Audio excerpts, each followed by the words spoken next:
So no part of the account funds will be invested in any asset other than an eligible investment during any period before the first day of the calendar year in which the account beneficiary attains age 18. So when they're 17 and younger, there's a very restricted list of things they're going to be able to invest in. After they turn 18, then apparently that opens up. Now, who is eligible? Any individual who has not attained the age of 18 before the close of the calendar year in which the election under subparagraph C is made has got to have a social security number, and for whom an election is made under the subparagraph by the secretary if the secretary determines, based on information available to the secretary from tax returns or otherwise, that individual meets the requirements of subparagraphs A and B, and no prior election has been made for such individual under clause 2, or an election is made under the subparagraph by a person other than the secretary at such time and in such manner as the secretary may prescribe for the establishment of a Trump account if no prior election has been made for such individual under clause 1.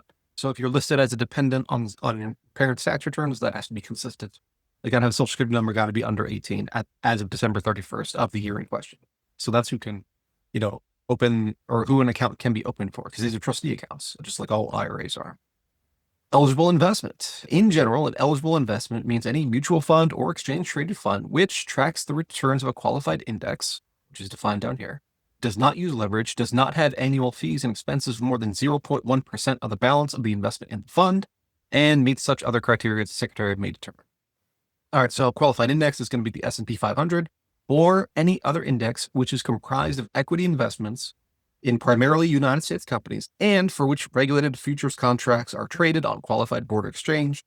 So basically, it can be S&P 500. We'll probably get the NASDAQ in there, maybe Russell 2000 kind of stuff, maybe, but it's going to be the big indices, basically, is what it's going to come down to.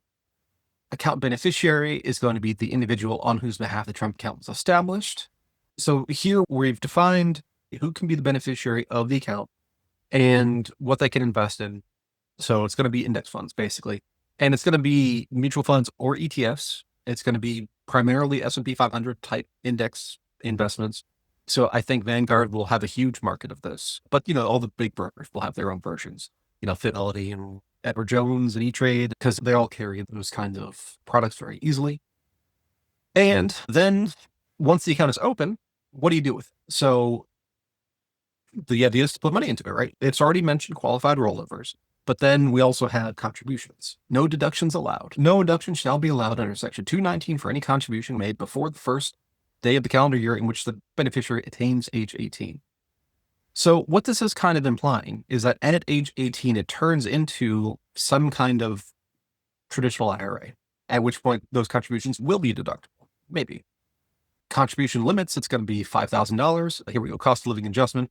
So they are going to adjust the $5,000 year to year based on the cost of living adjustments. Exempt contributions are going to be qualified rollover, qualified general contribution, or any contribution provided under Section 6434.